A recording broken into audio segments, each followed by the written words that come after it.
गलही कोन टोली गे लाल पियर लागै छौ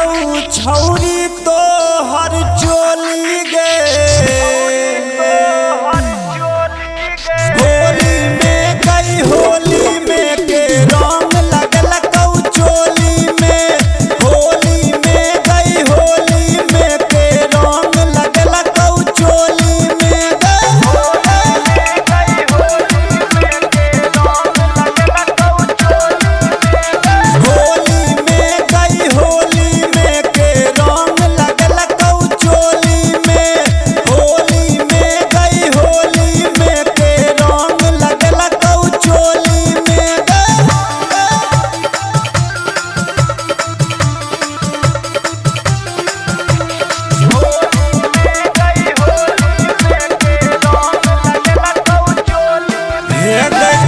छौड़ा से लहंगा रंग लही उन छौड़ा से चोली गे भोरे भोरे गे लड़ाही यादो जी के टोली गे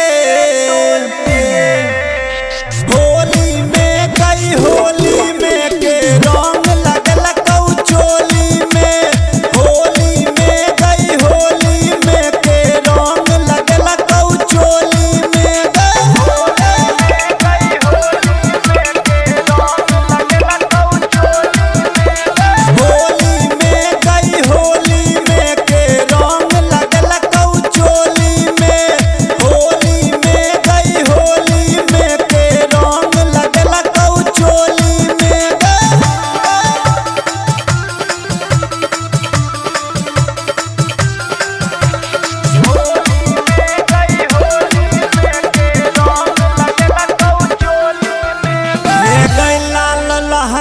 छौरी तोहर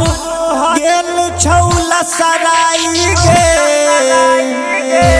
यादव सरोज से रंग डल लही तू पकड़ाई गे।